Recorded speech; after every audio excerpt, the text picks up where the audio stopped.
والعشاق الكريم كراميل والعشاق الكيك، جيتكم بوصفة 2 في 1. غادي نحضر معكم أروع ميني كيك بالكريم كراميل بطريقة سهلة ومبسطة، فقط ببيضة واحدة وبنصف لتر من الحليب.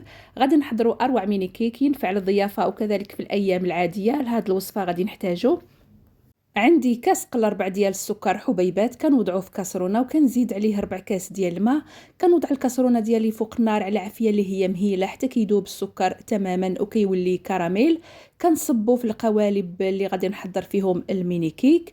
هنا غادي ندوزو لتحضير الكراميل. غادي نحتاجو 2 اكياس ديال الفلون بنكهه الموز، كتبقى النكهه اختياريه، استعملوا اي نكهه كتفضلوها. كنضيف 2 معالق كبار ديال السكر وكنضيف نصف لتر من الحليب وكنحرك الكل جيدا.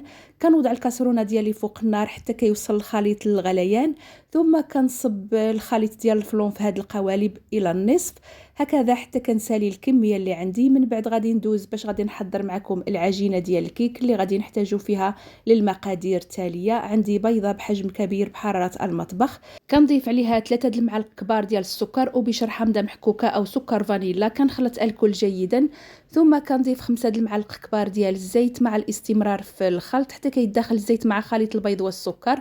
ثم كنزيد 5 المعالق كبار ديال الحليب وانا كنخلط.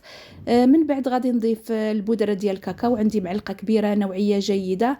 كنخلط جيدا حتى كيدخل الكاكاو مع خليط البيض والزيت والسكر. كنضيف الدقيق، كنضيف 3 المعالق كبار ديال الدقيق وانا كنخلط. من بعد غادي نضيف الخميره الكيماويه، عندي كيس ديال الخميره الكيماويه وزن 8 غرام او 7 غرام.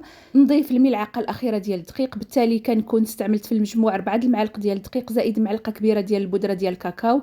هكذا كيكون الخليط ديالي واجد. غادي نرجعوا للفلون ديالنا، كيكون برد وتماسك بحال اللي كتشوفوا معايا. غادي نصب العجين فوق منه هكذا حتى النهايه وحتى نسالي الكميه اللي عندي. هكذا كنكون تحصلت على 6 ديال القوالب بحجم متوسط. كنوضعهم في الصينيه اللي غتدخل الفران وكنضيف الماء غليان للصينيه الى النصف ديال القوالب. ندخلهم على 180 درجه تقريبا واحد 20 دقيقه. هنا كيكونوا طابو، كنخليهم يبردوا مزيان.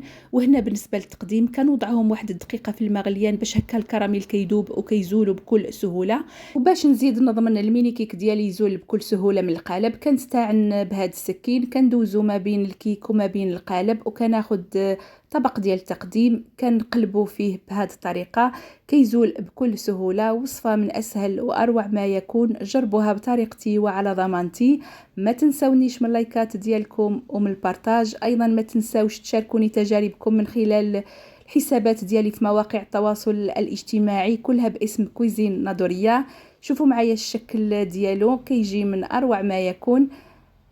هكذا الفيديو ديالي كيكون وصل للنهايه. استودعكم الله الى فيديوهات قادمه، والسلام عليكم ورحمه الله.